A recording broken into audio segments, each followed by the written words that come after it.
The rooster crows before the sun even shows its face, and somewhere in a tiny smoky hut, a newborn medieval peasant takes their first breath. The midwife wipes the baby clean with rough cloth, the mother winces in pain, and the single-room house smells of hay, smoke, and sweat. It's a tender moment, the closest thing to peace this child will experience for a very, very long time.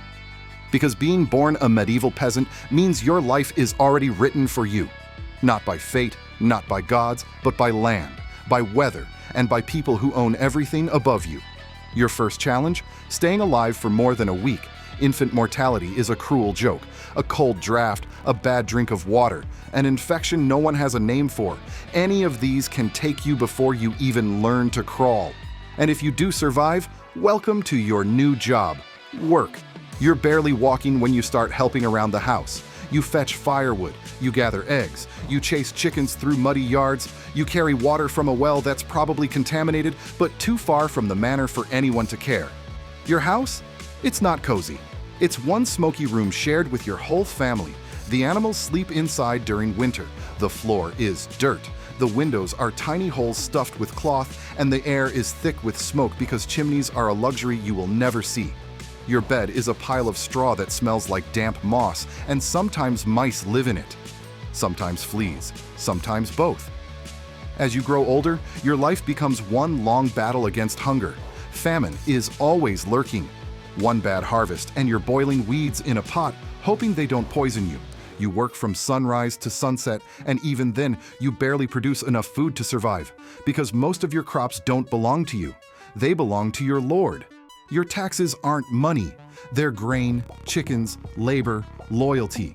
You owe your lord days of service every month, working his land instead of your own, and if he calls, you drop everything and go.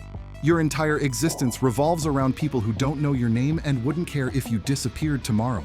Seasons control your life. Spring means plowing until your hands crack open. Summer means sweating in fields so hot your vision blurs. Autumn means harvesting until your back feels broken. Winter means praying, actually praying, that you don't starve before the snow melts. Disease is the background music of your life. Tooth infections kill people, colds turn into death sentences, and the water you drink is basically a medieval lottery ticket that says, hope your stomach survives. And then there's the plague, the Black Death, the monster that rolls through villages like a silent ghost, killing 1/3 of Europe in what feels like the blink of an eye. If it comes to your village, you'll know. The smell changes, the coughing fills the night. People vanish, whole families disappear, and you just keep working the fields because what else can you do? War doesn't help either. When knights clash over land you'll never own, your home becomes a battlefield. You don't get armor, you don't get weapons. You just run and hide and hope the soldiers take your food instead of your life. And marriage? It's not romantic, it's survival. You marry whoever is available, whoever can help in the fields, whoever can keep the family alive for one more winter. Children are blessings and also risks, and every mother knows that childbirth is a coin toss between life and death. Yet somehow, in this world of mud, toil, fear, and hunger, peasants find moments of joy.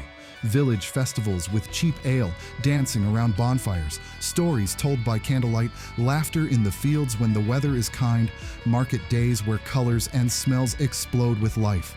There is beauty here, but you have to squeeze it out of a world that never gives anything away for free. If you survive into old age, your body is worn down, your bones ache every morning, your hands are permanently calloused, and you've outlived more people than you care to count. You sit by a fire that barely warms the room, watching the smoke twist upward and wonder if you did enough to keep your family alive. You probably did, but it definitely wasn't easy.